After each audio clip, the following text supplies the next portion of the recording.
ఓం నమో బ్రహ్మాదిభ్యో బ్రహ్మ విద్యా సంప్రదాయకర్తృభ్యో వంశ ఋషిభ్యో మహద్భ్యో నమో గురుభ్యః. మంగళం గురుదేవాయ మహనీయ గుణాత్మనే సర్వలోకశరణ్యాయ సాధురూపాయ మంగళం. హరి ఓం. శ్రీ గురుభ్యో నమః.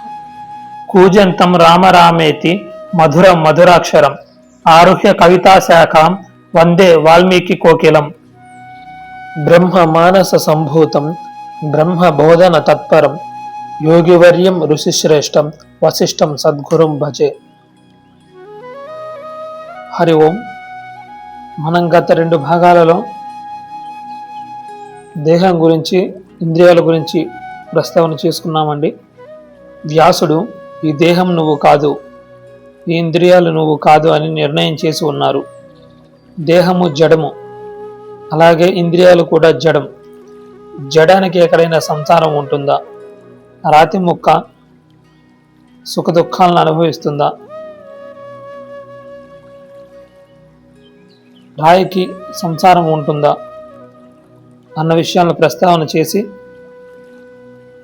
జడమైన దేహము ఇంద్రియాలు నువ్వు కాదు అని నిర్ణయించి ఉన్నారండి. ఈరోజు భాగంలో వారు మనస్సు గురించి ప్రస్తావన చేస్తూ ఉన్నారు. వ్యాసుడు చెప్తున్నారు,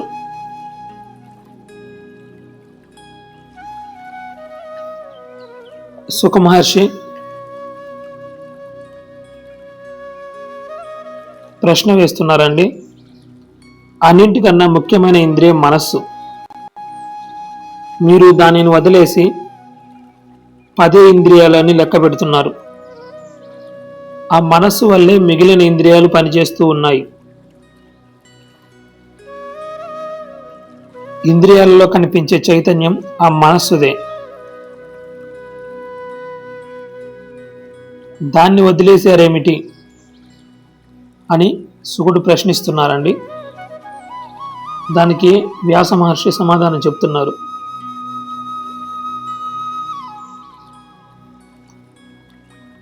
నాయన, నీవు అడిగిన ప్రశ్న మంచిగా ఉన్నది. ఇంద్రియాల్లో కనిపించే చైతన్యం మనస్సుదే, దాన్ని వదిలేశారు ఏమిటి అనేదేగా నీ సందేహం. దాన్ని నేను మరచిపోలేదు, వదిలివేయలేదు. ఆ మనస్సు దగ్గరికి ఇప్పుడు వస్తున్నా. మనస్సు ఇంద్రియమా కాదా అనే చర్చ మనకి అనవసరం. మనకు కావలసిన చర్చ ఏమిటంటే, ఆ మనస్సు నువ్వు ఒకటేనా, లేక వేరు వేరా? ఈ సంసారము ఆ మనస్సుదేనా? ఇదే మనకు కావలసిన చర్చ. దీని గురించి ఆలోచన చేద్దాం. నాయన, నేను ఇంద్రియాల విషయం ప్రస్తావన చేసినప్పుడు ఇంద్రియాల్లో వ్యాపించి ఉన్న చైతన్యం వాటి యొక్క స్వంత చైతన్యం కాదు అని నిర్ణయం చేసి ఉన్నాను. దానికి ఉదాహరణగా మరణాన్ని తీసుకొని ప్రస్తావన చేసి ఉన్నాను. వ్యక్తి మరణించినప్పుడు దేహం అక్కడే ఉంటుంది, ఇంద్రియాలు అక్కడే ఉంటాయి, కానీ అవి పనిచేయవు. మనిషి జీవించి ఉన్నప్పుడు పనిచేసే ఇంద్రియాలు మరణించినప్పుడు అక్కడే ఉన్న పనిచేయవు. వాటిలో ఎటువంటి చైతన్యము ఉండదు. అంటే ఆ చైతన్యం మేలుకొని ఉన్నప్పుడు వాటికి ఉన్న చైతన్యము వాటి యొక్క స్వంత చైతన్యం కాదు అని నిర్ణయం చేసి ఉన్నాను. ఆ చైతన్యం దేనిది అన్నది ప్రశ్న. ఆయన ఆ చైతన్యము మనస్సుది.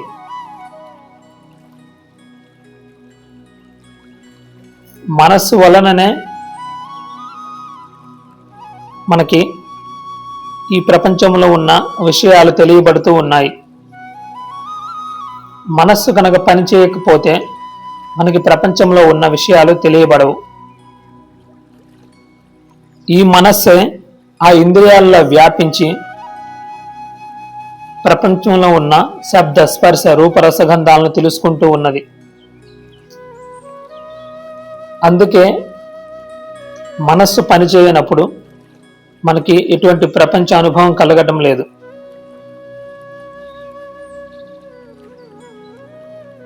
ఉదాహరణకి మనం పరధ్యానంలో ఉంటే మన ప్రక్కన ఉన్న వ్యక్తి పిలిచినా మనకు వినిపించదు.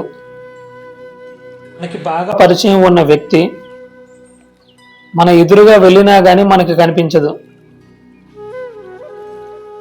మన మనసు అన్య చింతనలో ఉంటే మన కళ్ళ ముందు ఏమి జరుగుతున్నా కానీ మనకి పట్టదు.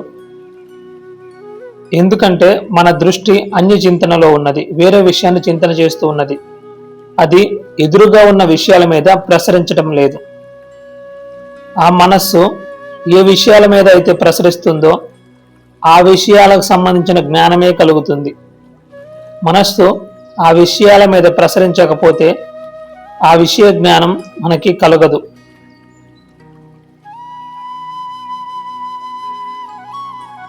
ఈ విషయాన్ని వ్యాసుల వారు చెప్తున్నారండి శుకునికి. దీన్ని మనము అర్థం చేసుకోవడానికి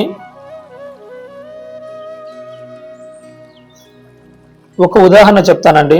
శంకరాచార్యుల వారు దక్షిణామూర్తి స్తోత్రంలో చెప్పి ఉన్నారు, నానా ఛిద్ర ఘటోదర స్థిత మహాదీప ప్రభాభాస్వరం జ్ఞానం యస్సితు చక్షురాదికరణ ద్వారా బహిస్పందతే జానామీతి తమేవ భాంతం అనుభాతి ఏతత్ సమస్తం జగత్ తస్మై శ్రీ గురుమూర్తయే నమైదం శ్రీ దక్షిణామూర్తయే.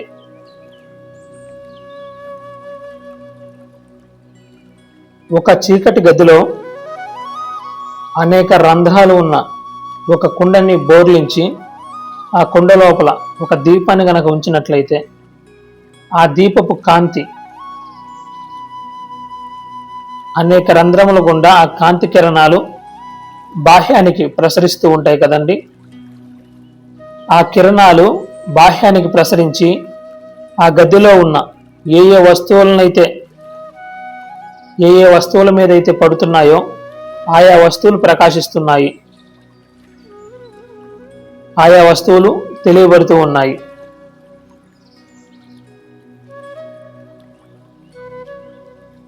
దీపపు కాంతి రంధ్రముల గుండా బాహ్యానికి ప్రసరించకపోతే వస్తువు ఎలాగైతే తెలియబడదో అలాగే మనస్సు,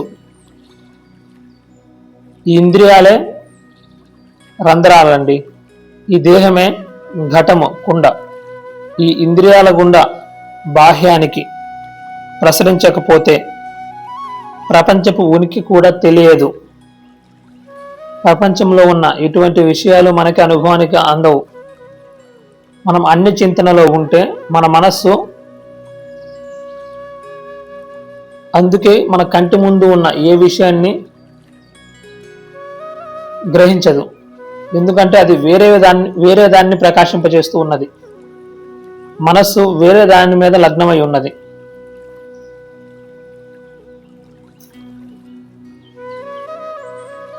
ఇక్కడ వ్యాసుల వారు చెప్తున్నారండి, ఒక అద్భుతమైన ఉపమానం చెప్తున్నారు శుకునికి. నాయన, ఒక్కొక్కసారి మనం ఇక్కడ కూర్చుని ఎదురుగా ఉండే అడవిలోని సౌందర్యాలను చూస్తూ ఉంటాం. మన ఎదురుగా ఉన్న అరణ్యంలో గల ఈ సౌందర్యాన్ని మనం చూస్తూ ఉంటాం. కొంతసేపు అయ్యాక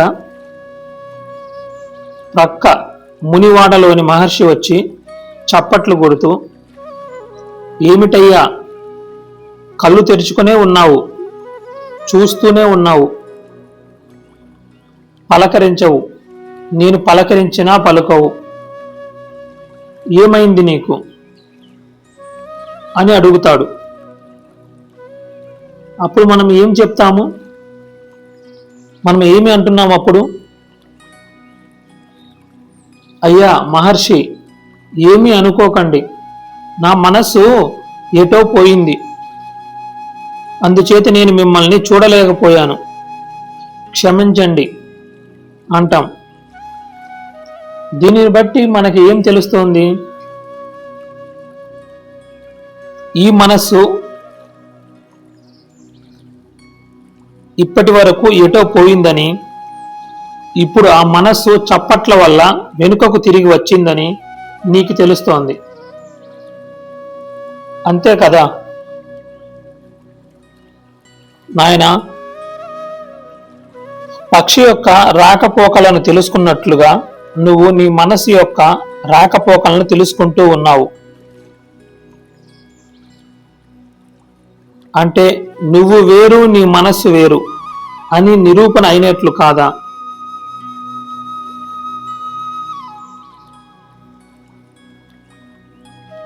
అలాగే ఒకసారి నీ విద్యార్థి దశను గుర్తుకు తెచ్చుకో. ఒక రోజున నాన్నగారు, ఇవాళ ఎందుకో నా మనస్సు అంత చురుగ్గా లేదు, ఇవాళకి ఈ పాఠం చాలేండి అని అనేవాడివి. ఒక రోజున ఇవాళ నా మనస్సు మంచి హుషారుగా ఉంది, ఇంకా ఇంకా పాఠం చెప్పండి అనేవాడివి.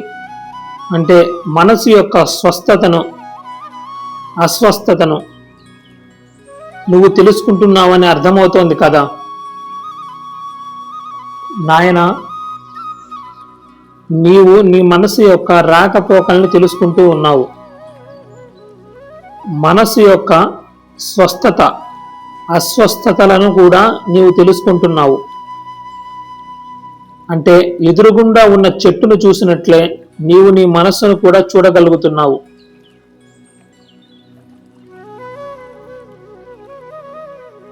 మనస్సులో లేచే అనేక ఆలోచనలు నీకు తెలుస్తూ ఉన్నాయి. మనస్సు ఆనందంగా ఉంటే మనస్సు ఆనందంగా ఉన్నది అని తెలుస్తుంది. మనస్సు బాధగా ఉంటే మనస్సు బాధగా ఉన్నది అని తెలుస్తుంది. మనస్సులో ఉండే ఈర్ష్య, అసూయ, రాగ, ద్వేషాలు తెలుస్తూ ఉన్నాయి. మనస్సు అలజడిగా ఉన్నా, ప్రశాంతంగా ఉన్నా నీకు తెలుస్తూ ఉన్నది. కావున మనస్సు తెలియబడుతుంది కాబట్టి ఈ మనస్సు కూడా దృశ్యమే నాయన.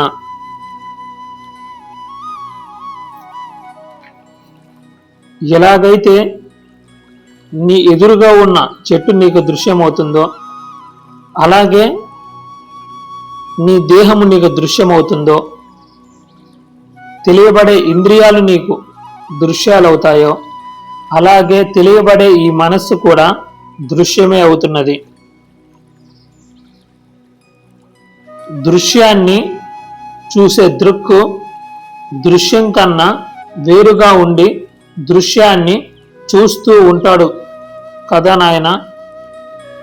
దృశ్యము దృక్కు ఒకటి కావు కదా? ఇప్పుడు నీ మనస్సు దృశ్యము అయితే నీవు ఆ దృశ్యాన్ని చూసే దృక్కువి. అంటే నీవు వేరు, మనస్సు వేరు కదా నాయన? ఎదురుగుండా ఉన్న చెట్టును చూసినట్లే నీవు నీ మనస్సును కూడా చూడగలుగుతున్నావు. అందువల్ల ఈ మనస్సు నువ్వు కావటానికి వీలు లేదు. మనస్సు వేరు, నువ్వు వేరు. ఇంతవరకు నీకు నిశ్చయమే కదా నాయన అని చెప్తున్నారండి వ్యాసుడు. ఇక్కడ మనము మరొక విషయాన్ని కూడా గమనించవచ్చండి. మనము సాధారణంగా నా దేహము నా మనస్సు అని చెప్తూ ఉంటాం కదండి. నా దేహము నా మనస్సు అని చెప్పడంలోనే మన నుంచి వాటిని వేరుగా చెప్తున్నాము అని అర్థం కదండి. అంటే మనము అవి కాదన్నమాట.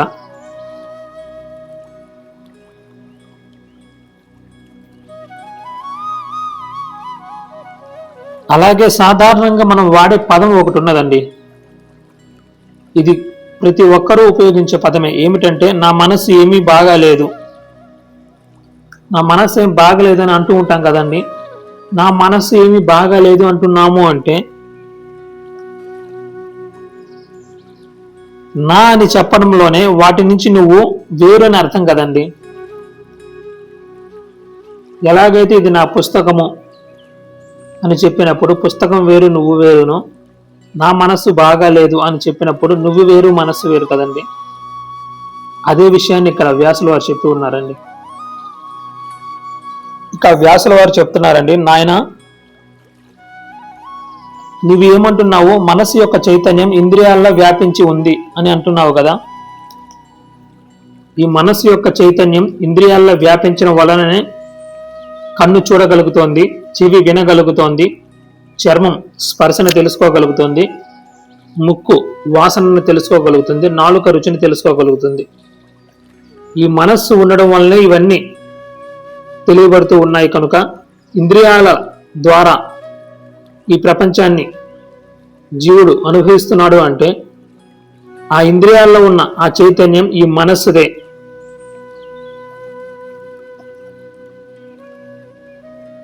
అని నీవు చెప్తున్నావు కదా. సరే, మంచిది. అంటే మనస్సు స్వతంత్రంగా చైతన్య వస్తువు అని నువ్వు భావిస్తున్నావు, అంతే కదా. సరే, అయితే అదే నిజమైతే మనిషి మరణించినప్పుడు ఈ మనస్సు ఏమవుతుంది? అక్కడి దాకా ఎందుకు నాయనా, నువ్వు గాఢ నిద్రలో ఉన్నప్పుడు, అంటే ఎటువంటి స్వప్నము లేని గాఢ నిద్రలో, సుషుప్తి అవస్థ, ఈ స్థితిలో ఉండగా నీ మనస్సు ఏమైపోయింది? గాఢ నిద్రలో మనస్సు పనిచేస్తోందా? చేయడం లేదు కదా. ఆ సమయంలో అది స్తబ్దంగా, ఎటువంటి కదలిక లేనిదై జడంగా పడి ఉంటుంది. మనస్సు యొక్క స్వభావం చైతన్యమే అయితే అది కొంతసేపు స్తబ్దంగా ఉండగలదా? అలా జడం మాదిరి పడి ఉండగలదా? సూర్యుడు అంటేనే వెలుగు. వెలుగు లేకుండా సూర్యుడు ఉండగలడా? సూర్యుడు కొంతసేపు వెలుగు లేకుండా ఉండగలడా? అది సాధ్యం కాదు కదా. నాయన, మనసు స్తబ్దంగా ఉండడాన్ని మనం గమనిస్తున్నాం. జడత్వమే మనస్సు యొక్క స్వభావం. నువ్వు చైతన్య రూపుడవు కనుక నీ చైతన్యం నీ మనస్సులో ప్రతిఫలించినంతసేపు అది చేతనంలాగా ప్రవర్తిస్తోంది. అంతే తప్పితే అది స్వతహాగా జడమే.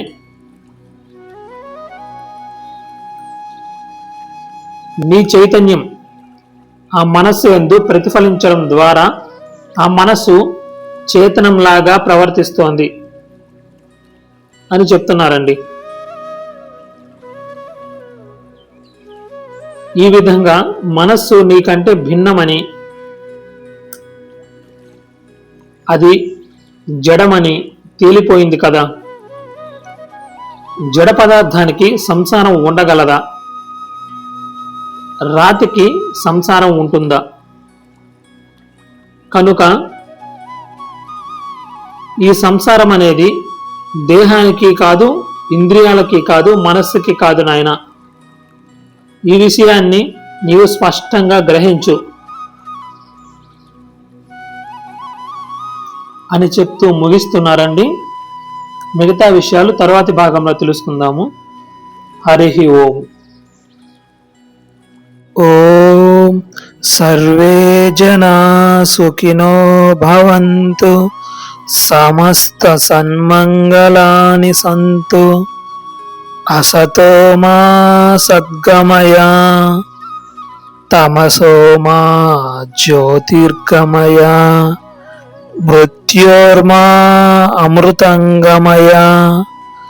ఓం శాంతి శాంతి శాంతి.